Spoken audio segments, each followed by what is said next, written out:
40 couples d'artistes sont exposés à Pompidou-Metz. Décryptage de ce que fut leur amour. Entre Picasso et Dora Maar, on se prend en photo, mais l'amour du peintre va étouffer le talent de la photographe. Progressivement, son travail de photographe qui vient pourtant nourrir la réflexion de Picasso au moment de Guernica notamment, eh bien, elle abandonne sur les conseils de Picasso la photographie, champ dans lequel elle excellait, pour se mettre à la peinture et elle devient la pâle ombre, presque la copie des œuvres de Picasso jusqu'à sombrer ensuite dans l'enfermement et le repli.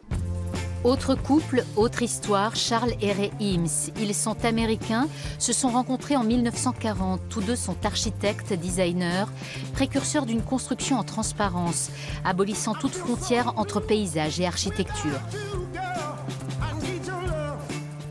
Ce couple était vraiment un amour à quatre mains. Ils se sont mis en scène tous les deux, par exemple, quand ils construisent leur maison à la fin des années 40 à Los Angeles. On les voit qui se font prendre en photo tous les deux sur la structure métallique de la maison. Ils sont toujours assis ou debout l'un à côté de l'autre, en train de travailler, de se regarder.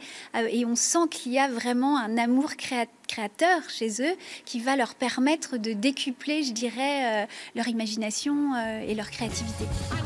L'amour fusionnel aussi dans les peintures de Robert et Sonia Delaunay, des rythmes lumineux, une peinture musique qui habite le couple. Cet amour est un amour absolu. Ils disent qu'ils vont jusqu'à peindre leurs draps tellement la peinture est au cœur de leur vie intime.